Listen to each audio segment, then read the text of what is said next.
byatugereye nakasamutwe ibintu ntabwo bisanzwe mu burasirazuba bwa Repubulika Iharanira Demokarasi ya Kongo. aha hinyeshamba za M23 zishamiranye n'ubutegetsi bwa leta ya Kinshasa, bukaba bwatangaje ko mu bice byose M23 igenzura kugeza ubu ngubu umusoro wakuweho, nta musoro ugomba gushyirwaho mu gihe kingana n'imyaka 8.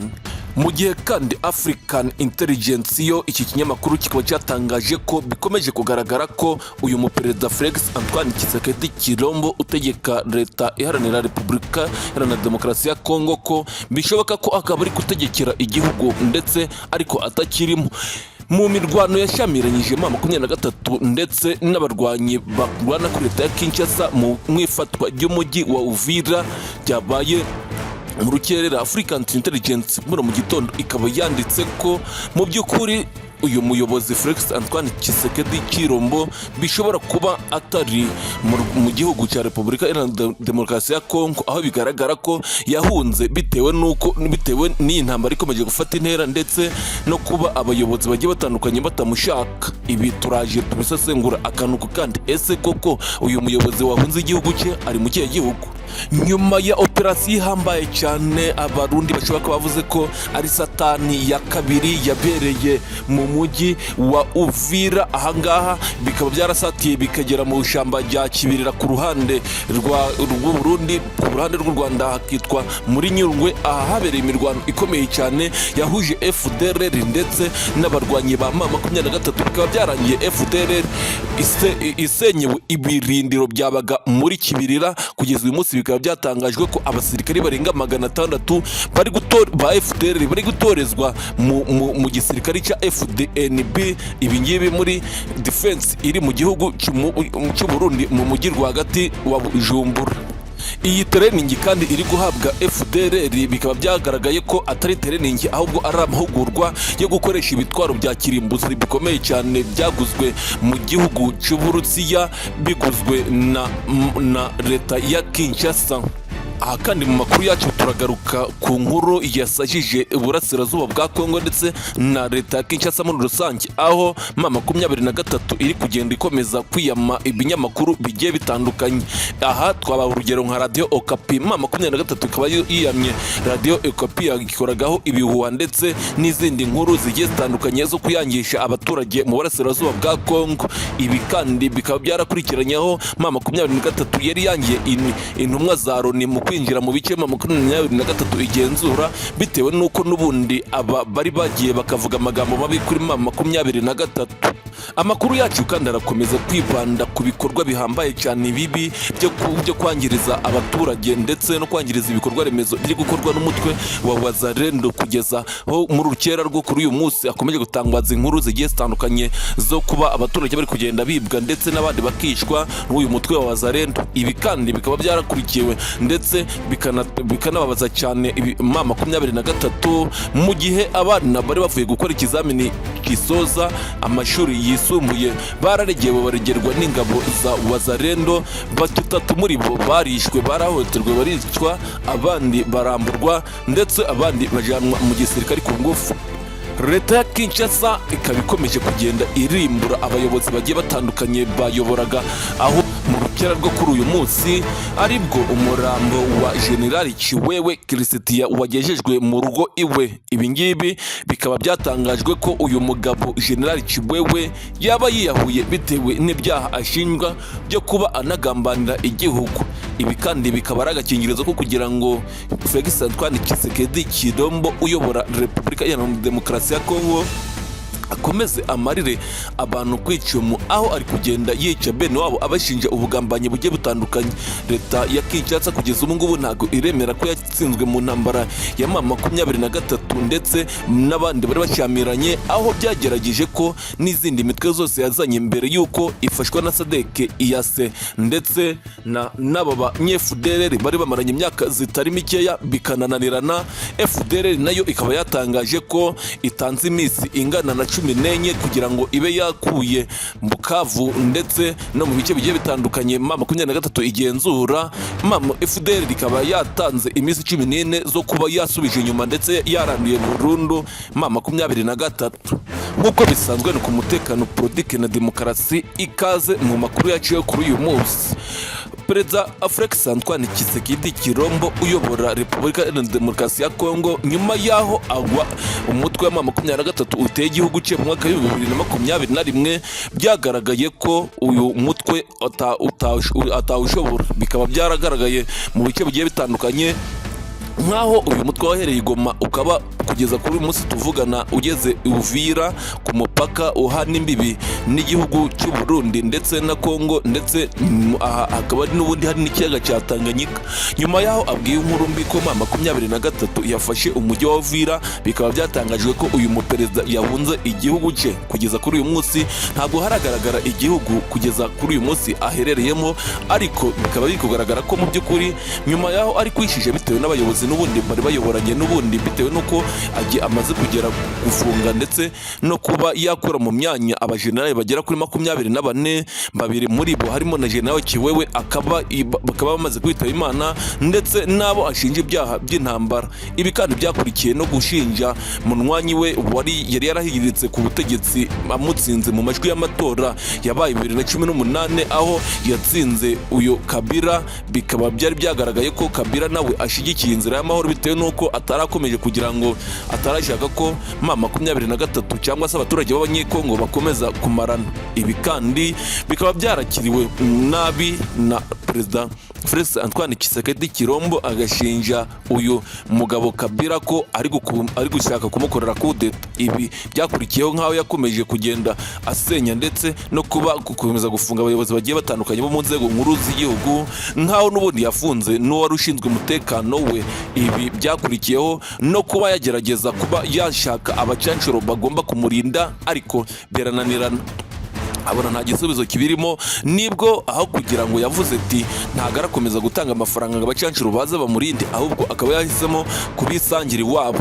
Iyi Repubulika Iharanira Demokarasi ya Kongo kikaba ari igihugu kugeza kuri ubu ngubu kiyobowe n'inyeshyamba za Fdrl ndetse n'abasirikari ba FARDC, nabo bameze nkaho bacanganyikiwe bitewe n'ibikorwa bya M23 ndetse na Kinshasa, cyangwa se n'ubuyobozi bubi bwa Kinshasa butagira umurongo bugerwaho. Kugeza kuri uyu munsi Repubulika Iharanira Demokarasi ya Kongo yari yashatse ibiganiro by'amahoro hagati ya M23 ndetse kugira ngo barebe nimba bahagarika izi ntambara ziri gukomeza kubera mu duce tugiye dutandukanye tw'iki gihugu. Gusa ubwo bari mu biganiro by'amahoro i Doha, n'ubundi Fdrl yifatanyije n'abarazarendo barashe M23 i Masisi, barasaga Togota, ndetse hagenda hagiramo n'abasefire b'inzirakarengane babikomerekeramo, ndetse n'abatageze kuri bakeya babipfiramo kuri bitero leta ya Kongo yari ikomeje kugaba. Kandi mu by'ukuri bari Doha bari kugenda barikora amasezerano y'amahoro.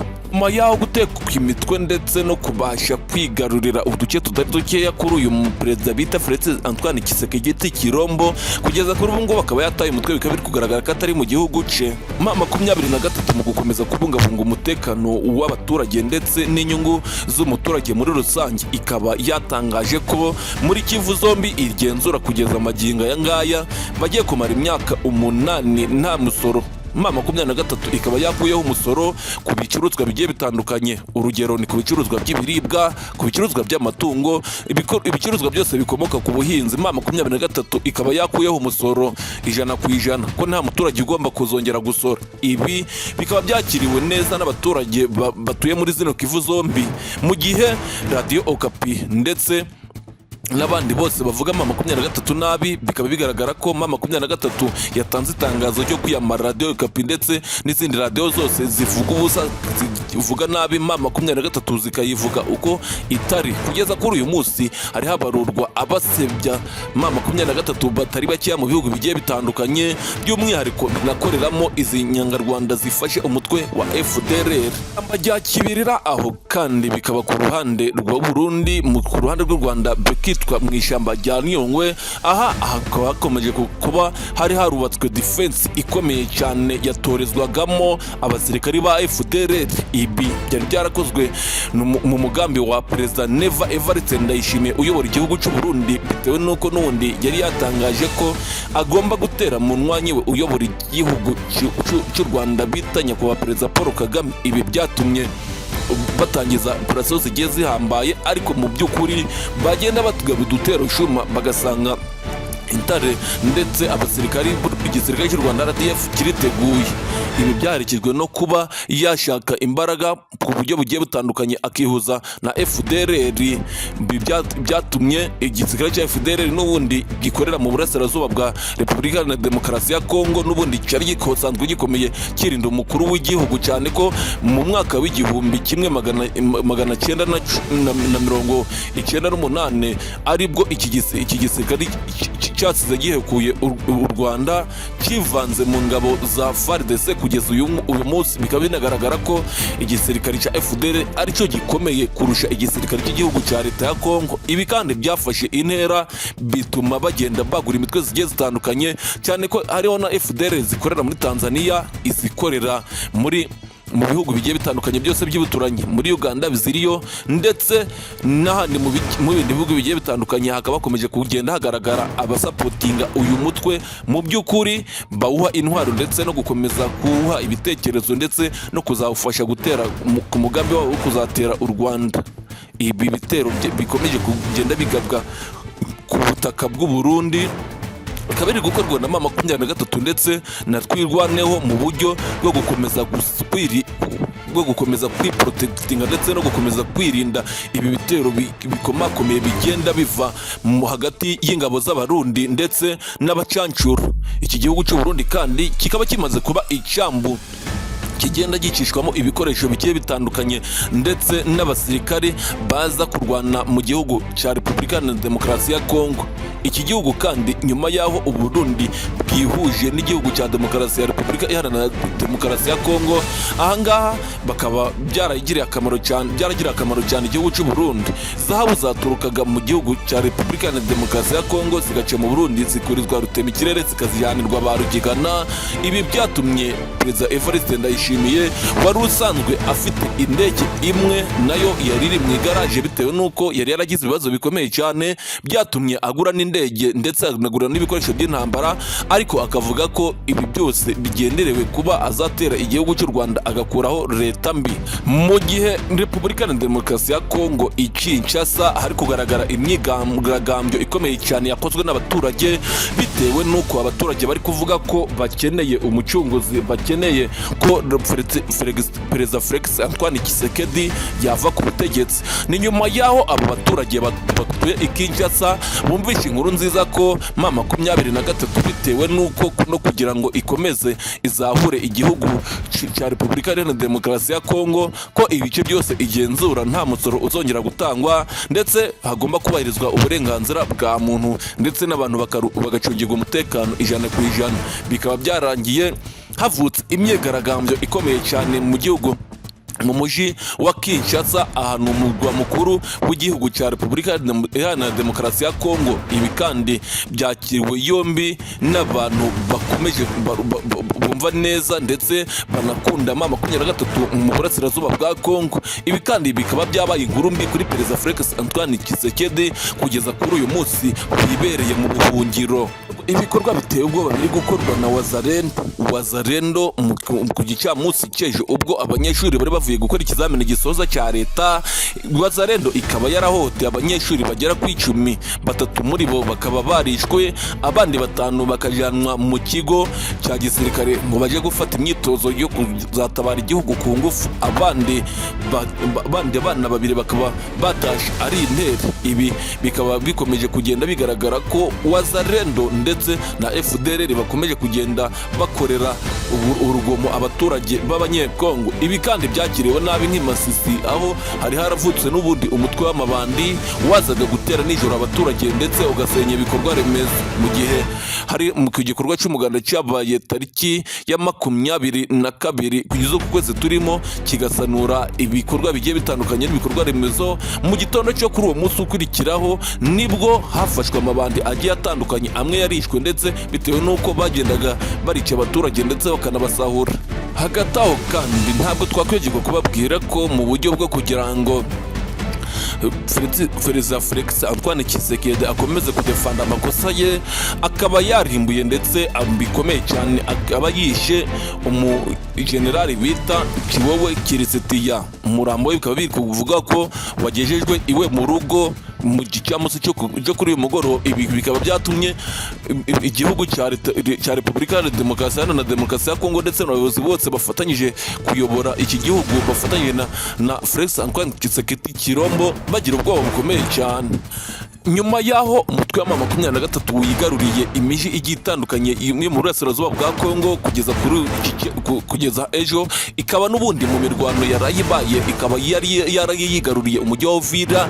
Imirwano ikomeje kugereka nkaho mu kiyaga cya Tanganyika n'ubundi hagaragayemo ubwato bwari buzanye abasirikari b'abanye-Fdrl baturutse muri Tanganyika. Ibi ngibi bikaba byakomeje kugereka ndetse naho abacanshuro n'ubundi bari baje kuwa kane bamenwe n'igihugu cya Repubulika ya Demokarasi ya Kongo ariko bicishije mu Burundi, n'ubundi bakaba bari batangije ibitero bigiye bikomeye cyane kuri 23. Imirwano ikaba ikomeje kugenda ifata indi ntera, nkaho mu gisasu kigaturikizwa mu mujyi wa Uvira. Aha ni ku mupaka wa Kavimvira uhana imbibi ndetse ihana imbibi na Repubulika ya Demokarasi ya Kongo ndetse n'Abarundi, kikaba cyaturikije abasivili batari bakeya bikozwe n'ingabo zirwana kuri leta ya Kinshasa. 23 ikomeje gukora uko ishoboye kose kugira ngo barebe nimba uyu mujyi wa Uvira wakomeza kugira umutekano.